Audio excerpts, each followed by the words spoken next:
Hello everyone, welcome to KK academy. ये मेरा contact number है जिससे आप मुझे कांटेक्ट कर सकते हैं अगर आपको लाइव सेशन चाहिए या फिर आप असाइनमेंट या फिर आपको किसी भी रिलेटेड इग्नू से रिलेटेड अगर कोई कंटेंट चाहिए तो आप उसके लिए मुझे कॉन्टेक्ट कर सकते हैं। So let's start our new topic.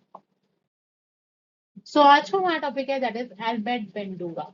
Albert Bandura की जो है थ्योरी रही है, इसी के बारे में हमने डिस्कस किया है। एल्बर्ट बेंडूरा के बारे में, एल्बर्ट बेंडूरा जो है बोर्न हुए थे 1925 में, जो कि Alberta Canada became interested in psychology while studying biological sciences at the university of British Columbia. यानी कि एल्बर्ट बेंडूरा के बारे में जब स्टडी करते तो उन्होंने स्टडी करी थी बायोलॉजिकल साइंस के बारे में। एंड कौन सी यूनिवर्सिटी से? That is British Columbia. Graduation करी है उन्होंने, उनकी डिग्री रही है साइकोलॉजी में। बंडूरा ने बताया कि उनकी जो स्टडी रही है 1942 से स्टार्ट हुई है और उन्होंने पीएचडी भी करी है क्लिनिकल साइकोलॉजी से।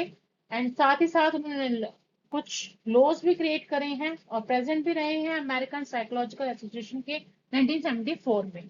एंड साथ ही साथ उन्हें अवार्ड मिला है outstanding life time contribution to psychology in 2004।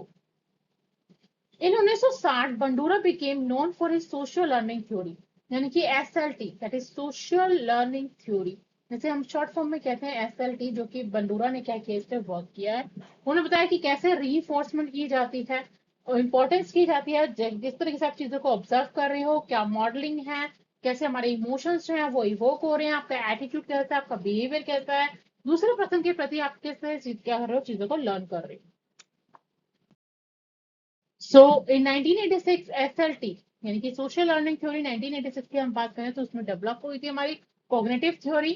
हमने सोशल कॉन्टेक्स्ट को क्या किया था, डेवलप किया था, चीजों को सीखने की कोशिश की थी कि हमें कैसे इंटरेक्शन करना चाहिए, कैसे हम एनवायरमेंट में इंडल्ज होंगे, कैसे हमारा बिहेवियर होना चाहिए और कैसे हम अपनी सोसाइटी के थ्रू अपनी एक पर्सनैलिटी को क्या करेंगे, शेप देंगे।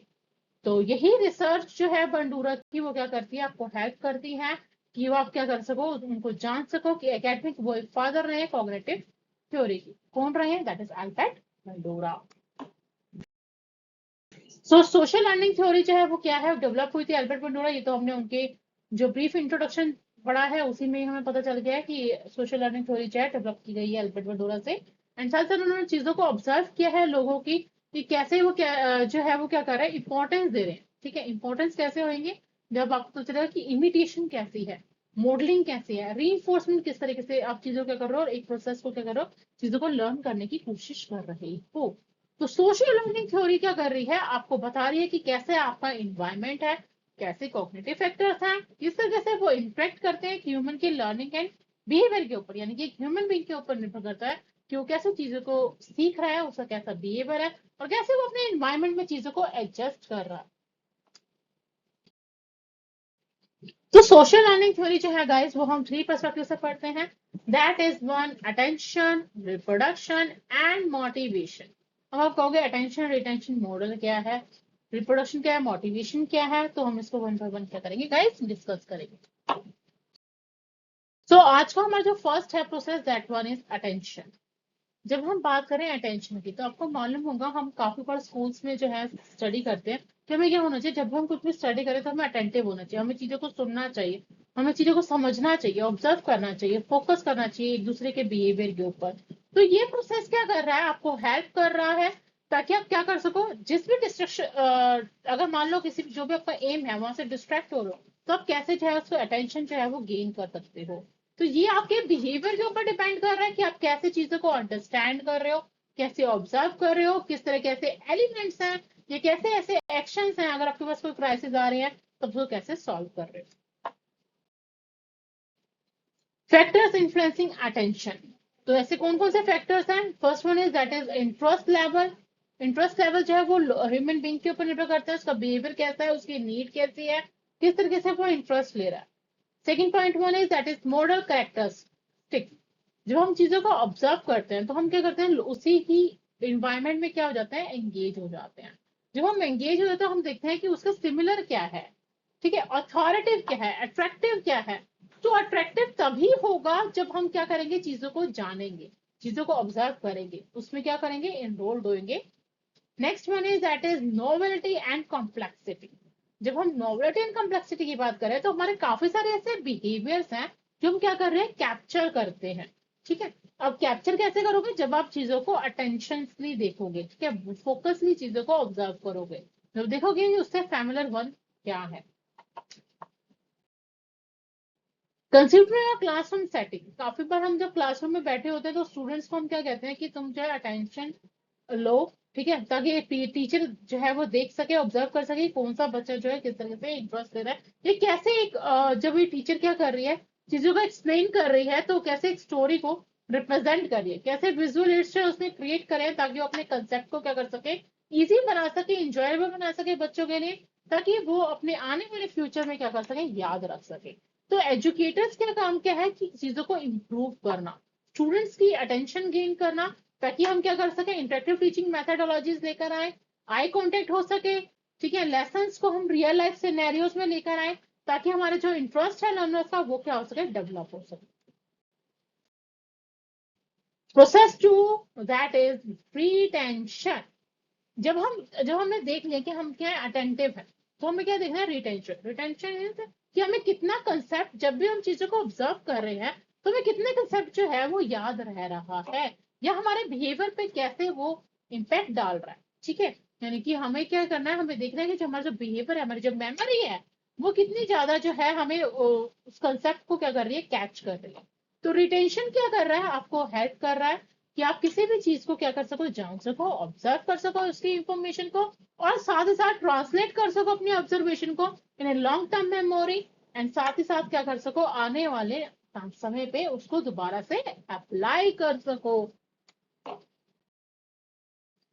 Techniques of retention. अब क्या, कौन सी ऐसी टेक्निक्स हैं जो कि हमें यूज करनी चाहिए रिटेंशन के? First one is that is visualization. Visualization means यानी कि जो चीजें आप क्या कर रहे हो, अपने सामने देख रहे हो, ठीक है, जो चीजें आप क्या कर रहे हो, ऑब्जर्व करो, जो आपकी इफेक्ट डाल रहा है, ठीक है, एक मेमोरी में, यानी कि जो आपका एक्चुअली थॉट है उसको देखने के बाद। Second point is that is rehearsal. Rehearsal that means practice. Mentally जो हम चीजें रिहर्स कर रहे थे या बार बार रिपीट कर रहे थे एक चीज को, तो हमारा जो बिहेवियर है ना वो क्या करता है, वो हमें हेल्प, सॉरी गाइस, बिहेवियर जो हमारा हेल्प करता है कि हमारी जो स्ट्रेंथ है मेमोरी की, वो क्या हो, रीगेन हो।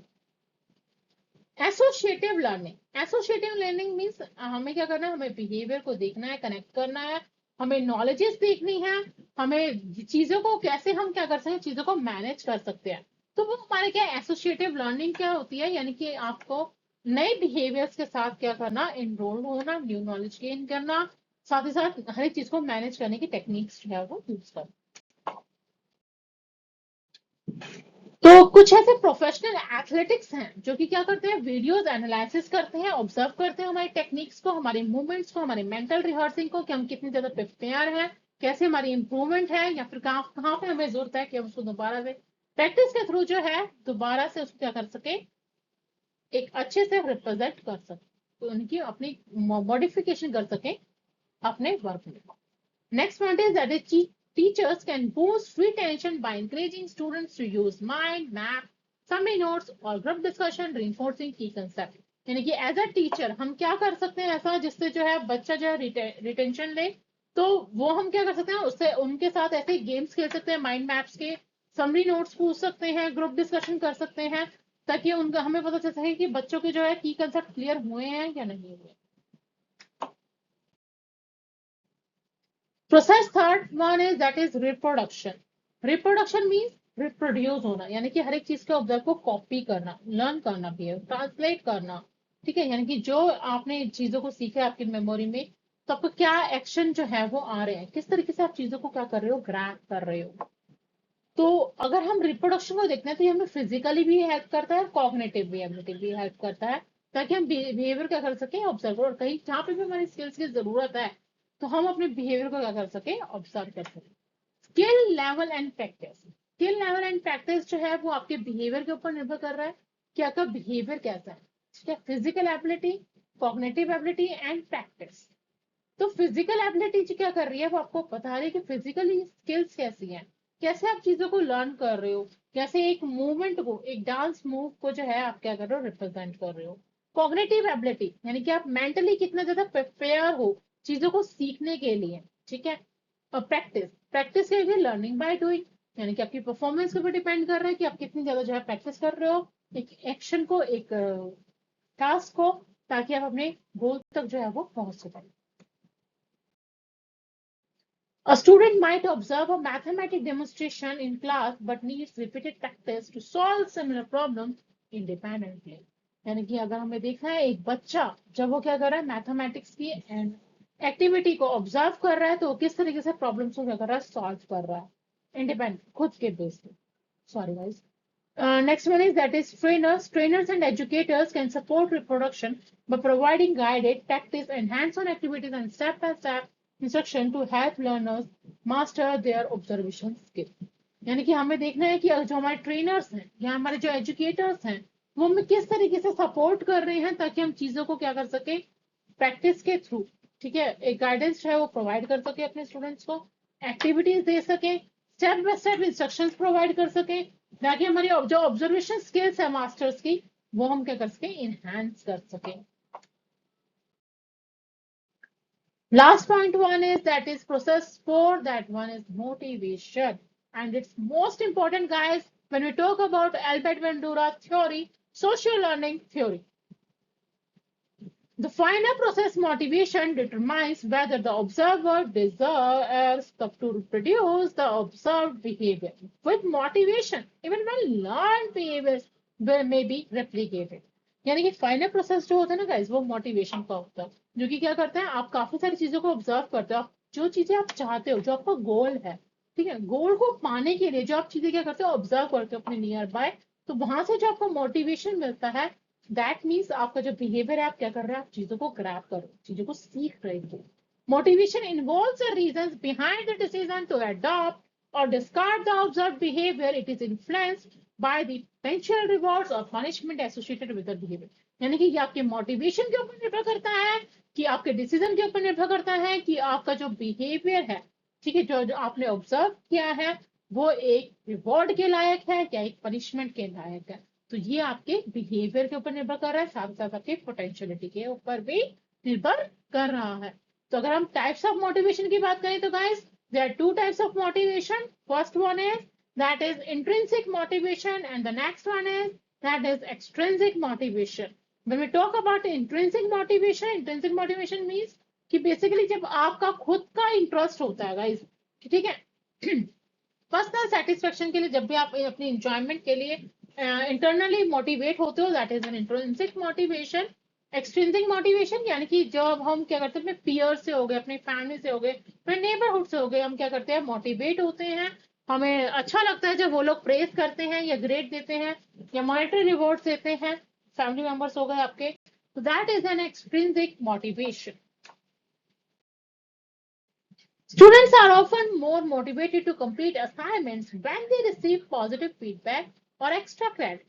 ठीक है, तो स्टूडेंट्स के ऊपर निर्भर कर रहा है कि वो कैसे मोटिवेट हो रहे हैं अपनी असाइनमेंट्स जो है वो कंप्लीट होने के बाद कैसा फीडबैक जो है उसे क्रेडिट में मिल रहा है। तो ये हमारे मैनेजर्स के ऊपर भी निर्भर कर रहा है कि वो उसको गोल्स को पहुंचाने के लिए, यानी कि उसके जो भी गोल्स है एक पर्सन के उसको अचीव करने के लिए वो कैसा एनवायरमेंट जो है मैनेजर रिप्रेजेंट कर रहा है, ठीक है, अपने एम्प्लॉयज के लिए किस तरह के प्रोग्राम्स उन्होंने क्या करे हैं बनाए हैं, क्या बोनसेस हैं, क्या करियर ग्रोथ अपॉर्चुनिटीज जो है वो प्रोवाइड कर रहे हैं आप लोगों को। So thank you so much for watching my video, that's it for today. अगर आपको मेरी वीडियो पसंद आ रही है तो अपने चैनल को लाइक एंड सब्सक्राइब कीजिए ताकि आप मोर वीडियोस जो है वो देख सकें।